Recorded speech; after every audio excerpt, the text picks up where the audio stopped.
Salut à tous, je suis ravi de vous retrouver sur canalturf.com, direction l'hippodrome d'Anguin pour le quintet de ce mardi 27 septembre. Le prix de Beaune, une épreuve de S, s'adresse à des chevaux de 5 ans et au-dessus, tous bien connus en pareille société. Voici tout de suite mon pronostic. Mon préféré sera une préférée puisqu'il s'agit du numéro 2, sortie de secours, une bonne jument présentée par Guy Cherel, montée Cyril Gombeau. Sa place de troisième dans le prix Ardati au premier semestre plaide bien évidemment en sa faveur. Depuis, son entraîneur a pris soin de lui faire effectuer une course de rentrée en place sur l'hippodrome de Longchamp. C'est une bonne jument, elle a la pointure d'un lot comme celui-là, elle l'a prouvé à diverses reprises. Seul son poids élevé peut l'empêcher de jouer les tout premiers rôles. Je lui poserai le numéro 3, Diamant de Beaufait. Difficile de lui reprocher quoi que ce soit. Il reste sur la bagatelle de 8 podiums consécutifs. Les deux derniers obtenus dans des quintets sur ce parcours des 3800 mètres et en pareille société. Seul bémol, le cheval n'a pas paru en piste depuis le mois d'avril. Un manque de compétition qui peut se faire sentir dans la phase finale, mais c'est une première chance. Ensuite, j'ai retenu un outsider, à savoir le numéro 8, Tic et Tac. Ce n'est pas le cheval de tout le monde. Un cheval qui partira à une belle cote, mais attention, son entraîneur Julien Marienne a fait de ce quintet un objectif. Ses dernières courses avaient pour but de bien le préparer pour cette épreuve. Le cheval avait gagné un quintet sur l'hippodrome de Dieppe, et ce avec aisance. Je le pense capable ici de venir corser les rapports. Notez son numéro, le 8, Tic et Tac. Julien Marienne a fait le nécessaire pour l'avoir au mieux pour ce rendez-vous. Ensuite le 12, question de chance, le cheval est arrêté longtemps, presque un an d'absence. Ces deux courses de rentrée sont tout à fait honorables, il a pris 2 places d'honneur. Un cheval qui, à mon avis, doit pouvoir bien faire dans ce lot, car Yann-Marie Porzier est toujours efficace dans les tournois de cet acabit. Ensuite j'ai retenu le 5, Benassan, le numéro 6, Troc et le numéro 13, Régisseur, qui viennent de se classer respectivement 1er, 2e et 4e le 15 septembre à Anguin, donc sur cette piste. On doit les reprendre, ils sont difficilement dissociables au papier. On terminera ce pronostic avec le numéro 1, Really Hurley. C'est le top weight bien évidemment de cette épreuve. Un cheval qui peut paraître chargé avec 71 kg, mais attention, c'est un cheval confirmé dans les quintets, dur à l'effort.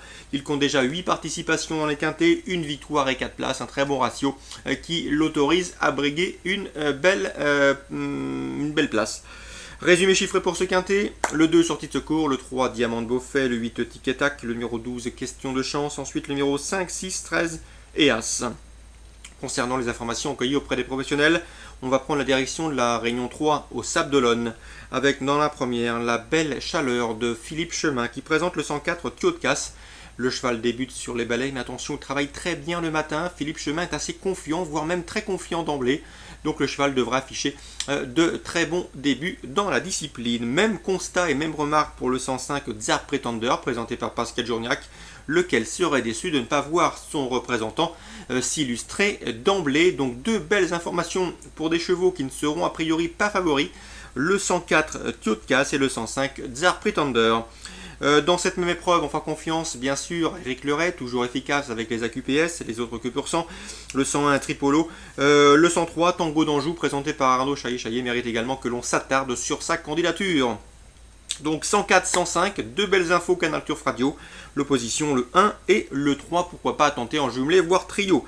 Dans la troisième, j'ai pu m'entretenir toujours avec Philippe Chemin. Il présente le 303 Roméo des Hongrais.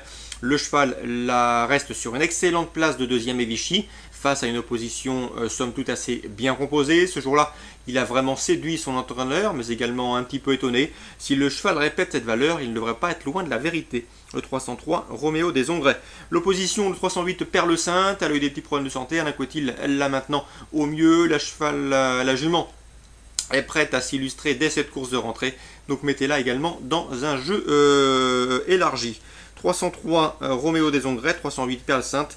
L'opposition, pourquoi pas le 302, défilé de mode, irréprochable depuis le début de l'année. Ses limites sont difficiles à cerner, mieux vaut s'en méfier. 303, 308, 302. On termine par la 8e, encore Alain Coutil avec le 804 Toadi. Alain Coutil qui avait délégué et engagé au préalable plusieurs de ses AQPS dans cette épreuve, notamment Tamara et Tokana, qui sont deux bonnes juments. Il a choisi finalement de ne laisser que Toadi, c'est une pouliche de qualité. Je répète ces mots, cela devrait suffire. Donc il est confiant, il pense que sa représentante peut s'imposer, le 804 Toadi. L'opposition, bien évidemment, c'est le 801 Torrens. Le cheval fait partie des meilleurs de sa promotion. Il peut paraître chargé, mais en classe pure, il n'a rien à envier à ses adversaires du jour. Concernant le 802 Transat des Plages, J'ai pu m'entretenir avec Jerry Planck, son interview est disponible sur Canal Tuf Radio. C'est un bon cheval, ce Transat des plages. Seul bémol, il n'a pas paru en piste depuis le mois de mars, mais une absence volontaire.